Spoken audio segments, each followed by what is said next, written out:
Eles o traíram, o venderam e apagaram seu nome da memória da casa. Mas agora, anos depois, famintos e de cabeça baixa, entram no palácio, sem saber que o homem diante deles é o próprio irmão que enterraram no passado. O reencontro chegou, e com ele, o peso da consciência. A fome não escolhe rostos nem lembranças. Quando ela chega, atravessa fronteiras, desafia orgulhos e obriga os homens a revisitarem o que tentaram esquecer. Em Canaã, a escassez se espalha como poeira nos ventos. E Jacó, já idoso e cansado, toma uma decisão difícil. Envia seus filhos ao Egito, terra onde havia alimento. O que aqueles irmãos não sabiam é que o homem que controlava os celeiros do Egito era o mesmo irmão que eles haviam vendido como escravo anos antes. José, agora governador, carrega no olhar a maturidade da dor e no coração a memória viva de tudo o que viveu. E o reencontro está prestes a acontecer. Eles chegam. 10 irmãos, cabeças curvadas, roupas simples, rosto marcado pela viagem e pela fome. Eles se ajoelham, sem saber que ali, naquele gesto, estavam cumprindo um antigo sonho. Um sonho que José teve quando ainda era jovem. Um sonho que os irmãos desprezaram, mas que Deus jamais esqueceu. E então, José os vê. Reconhece cada rosto, cada voz, cada sombra do passado, mas escolhe se conter. Seu nome agora é outro, sua língua, egípcia, e sua posição, intocável. Eles não o reconhecem, mas ele os conhece. E antes da reconciliação, haverá testes. Antes do abraço, haverá confronto, porque o perdão verdadeiro exige transformação. Neste episódio, mergulhamos no reencontro mais tenso e significativo da história de José. Um momento onde passado, propósito e providência se cruzam de forma inesperada. A consciência começa a despertar, a culpa volta à tona. E o plano de Deus avança, mesmo quando os homens ainda não o compreendem. A fome tomou conta da terra de Canaã. As colheitas secaram, o gado enfraqueceu e o desespero começou a rondar até mesmo a casa de Jacó. O patriarca, já avançado em idade, viu a necessidade bater à porta. Não era mais uma questão de escolha, era sobrevivência. E quando ouviu que no Egito havia grãos, ele tomou uma decisão urgente. Jacó chamou seus filhos e, com palavras firmes, disse: "Por que estão aí parados, olhando uns para os outros? Ouvi dizer que há mantimento no Egito. Vão até lá e comprem alimento para que não morramos de fome." Mas algo em seu coração o impediu de enviar todos. Benjamim, o filho mais novo, filho de Raquel, foi mantido em casa. O medo de perdê-lo, como perdera José, falava mais alto. E assim, 10 irmãos partiram em direção ao Egito. Uma viagem longa, árdua, marcada por incerteza e peso no coração. Eles levavam sacos vazios, mas carregavam também um passado mal resolvido. Nenhum deles imaginava que estavam prestes a encarar o capítulo mais profundo de suas vidas. Aquele que pensavam ter deixado para trás ainda os aguardava. Ao chegarem ao Egito, seguiram o protocolo de tantos outros estrangeiros em busca de alimento. Foram conduzidos ao responsável pelos celeiros reais, o homem que detinha o controle absoluto da distribuição de mantimentos. Sem saber, se aproximaram do irmão que haviam traído anos atrás, agora governador do Egito, com nome, aparência e autoridade egípcia. Quando entraram na presença de José, curvaram-se diante dele, como exigia o costume. E naquele exato momento, um antigo sonho se cumpria diante dos olhos de José.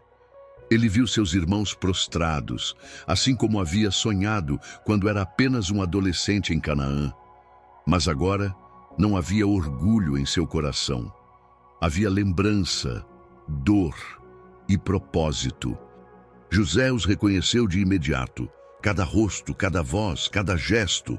Mas conteve-se, falou por meio de intérprete, manteve a distância e os tratou com severidade. Seus olhos estavam firmes, mas seu coração estremecia. Aquele era o início de algo maior. Não era apenas reencontro, era o começo da revelação. E Deus estava no controle de cada detalhe. Enquanto os irmãos apenas buscavam alimento, José enxergava mais. Ele via o passado, mas também via o plano de Deus se cumprindo. A fome os trouxe até ali, mas o que realmente estava em movimento era a graça. E antes que tudo fosse restaurado, era preciso que feridas fossem expostas, consciências despertadas e corações quebrantados. José, com a autoridade de governador, observa seus irmãos ajoelhados diante dele. Eles não o reconhecem. Afinal, quem esperaria encontrar o irmão vendido como escravo, agora vestido com roupas reais, falando egípcio e comandando uma nação? Mas ele os reconhece.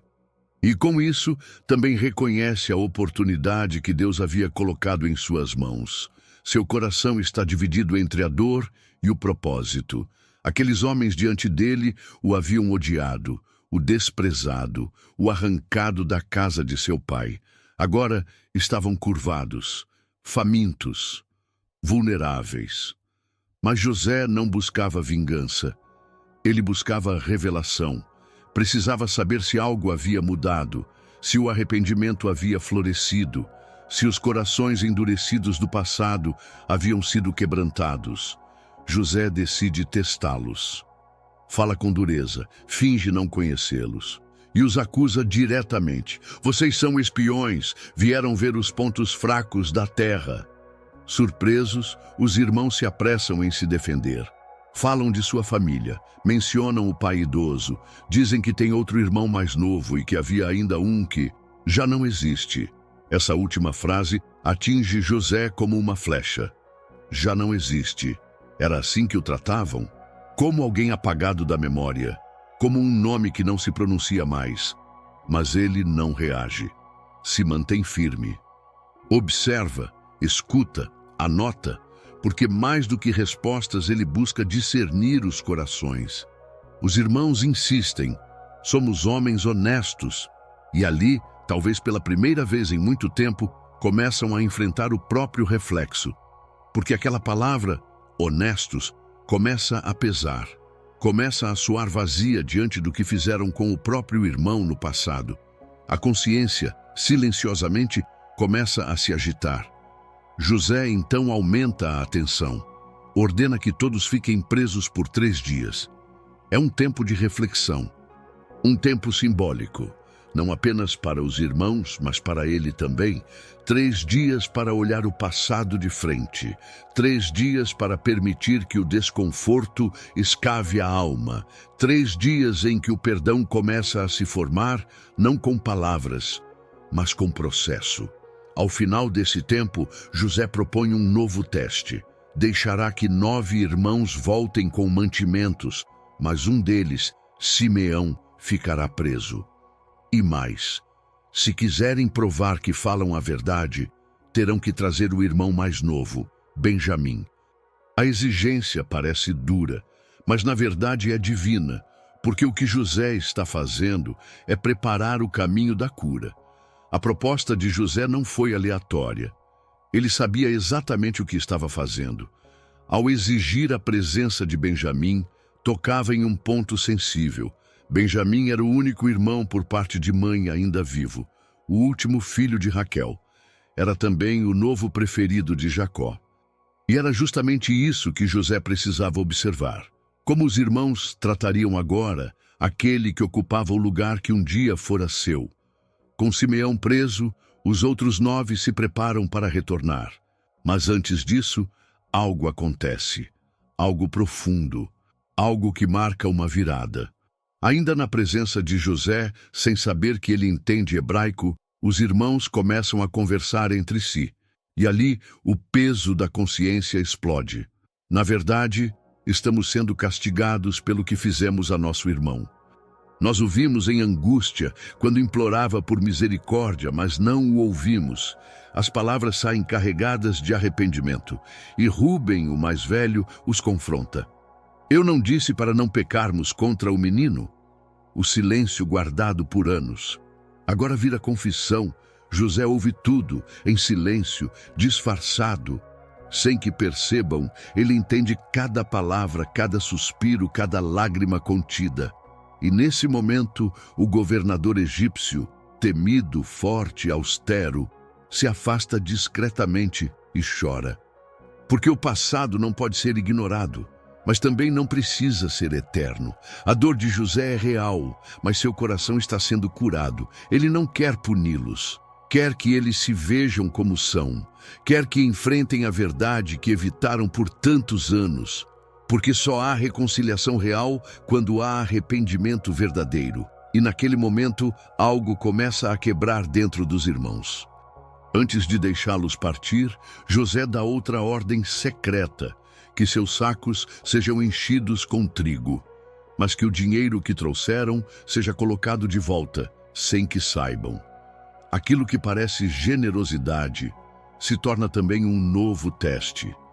Como reagirão quando perceberem que o dinheiro ainda está com eles? Como reagirá Jacó ao saber que Benjamim precisa ir ao Egito? Assim, os irmãos partem com o coração apertado.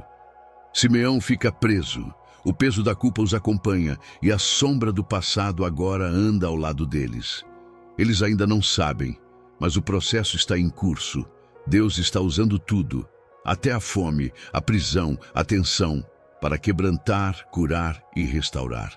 E José continua observando, chorando, esperando, até que chegue o tempo certo de revelar quem ele realmente é. Os irmãos partem do Egito com os sacos carregados de trigo. Simeão permanece preso e a missão está longe de terminada. Mas por hora há alívio. Conseguiram alimento para a família.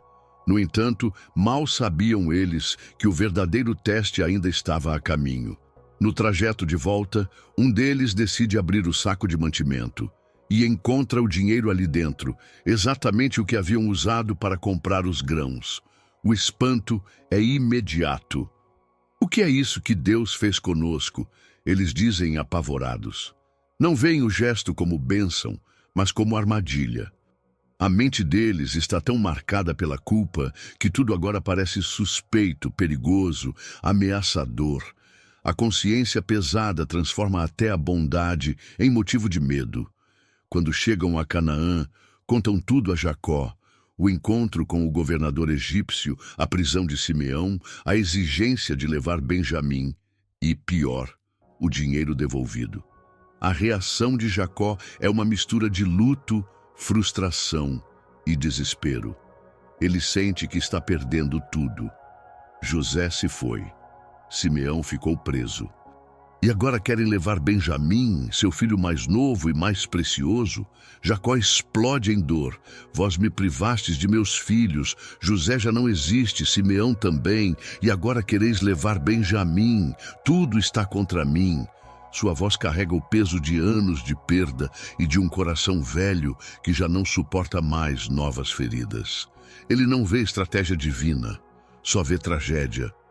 Rubem, tentando acalmar a situação, faz uma proposta drástica. Oferece seus próprios filhos como garantia de que Benjamim voltaria são e salvo. Podes matar os meus 2 filhos, se eu não o trouxer de volta.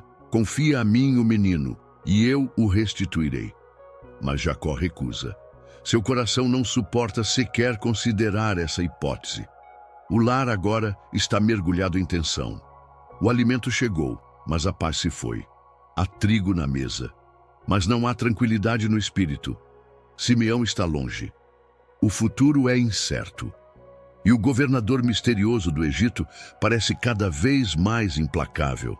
Mal sabem eles que tudo está sob um plano maior, um plano de cura e reconciliação. Neste ponto da história, vemos um retrato real da alma humana. Quando a culpa domina, o medo cresce. Quando o passado é ignorado, o presente vira prisão. Mas mesmo nesse cenário de medo e insegurança, Deus continua escrevendo. Porque antes da restauração, vem o confronto, e antes do abraço, vem o quebrantamento. E o processo já começou.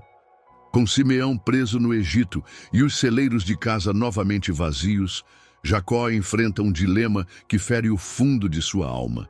Os grãos que os filhos trouxeram estão quase acabando. A fome bate à porta novamente, mas a condição imposta pelo governador egípcio ainda pesa sobre a cabeça da família. Benjamim deve ser levado, e para Jacó, essa é uma dor quase impossível de suportar.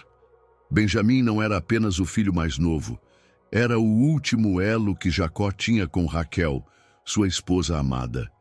José já havia sido arrancado, agora Simeão estava longe, e os anos haviam cobrado seu preço. Jacó já não era o mesmo homem que lutara com o anjo em Peniel. Seu corpo estava cansado, seu coração frágil e sua fé profundamente ferida. A recusa de Jacó não é apenas uma decisão racional, é um grito de dor. Ele prefere enfrentar a fome do que o risco de perder mais um filho. Se algo acontecer com Benjamim, levareis minhas cãs com tristeza à sepultura. O luto antigo de José ainda ecoava dentro dele, e a ideia de reviver essa perda era insuportável. Enquanto isso, os filhos vivem a tensão do tempo. Precisam de alimento, mas não podem retornar sem Benjamim. Precisam do perdão do passado, mas ainda carregam o silêncio como armadura. O que José plantou no coração deles, dúvida, reflexão, arrependimento, começa a crescer, mas ainda não floresceu completamente. Judá, que antes havia sugerido vender José como escravo, começa a se destacar como alguém diferente. Seu tom muda, sua postura começa a se firmar. Mas neste momento ainda é Rúben quem tenta negociar, e Jacó ainda não cede. A tensão continua, a fome aumenta, o dilema se intensifica. Essa fase da história é marcada pela pausa, pela hesitação, pela mistura de fé ferida e necessidade urgente. Jacó representa tantos de nós, pessoas que acreditaram, perderam e agora têm medo de confiar de novo. Sua recusa não é rebeldia, é fragilidade, e Deus, mesmo em silêncio, está cuidando desse coração quebrado. O tempo da decisão ainda vai chegar. Mas por ora, o que vemos é o cenário de uma família em crise. Uma história marcada por escolhas erradas, traumas antigos e corações que precisam ser restaurados. José espera, Deus conduz. E enquanto isso, o passado volta à superfície, não para ferir, mas para curar. O reencontro entre José e seus irmãos não foi imediato, nem simples. Foi um processo. Um caminho cuidadosamente conduzido por Deus para restaurar uma história marcada por dor, traição e silêncio. A fome os levou ao Egito, mas o que realmente estava em jogo não era o trigo, era o coração. José não se apressou em revelar sua identidade. Ele observou, testou, chorou, porque antes de abraçar, ele queria ver transformação. E os irmãos que antes desprezaram o mais novo entre eles, agora começam a carregar o peso da consciência. A verdade adormecida começa a despertar. Deus estava restaurando o que o ódio destruiu. Mas antes da reconciliação, é preciso encarar o passado. E neste ponto da história, o que parece tensão é, na verdade, graça. Uma graça que pressiona, que confronta, mas que prepara o caminho para o perdão. Se esse episódio mexeu com você, deixa seu like e compartilha com alguém que precisa acreditar que até histórias marcadas por dor podem terminar em redenção. Se inscreve no canal, ativa o sininho e continua com a gente nessa jornada, porque o perdão está mais perto do que os irmãos de José imaginam.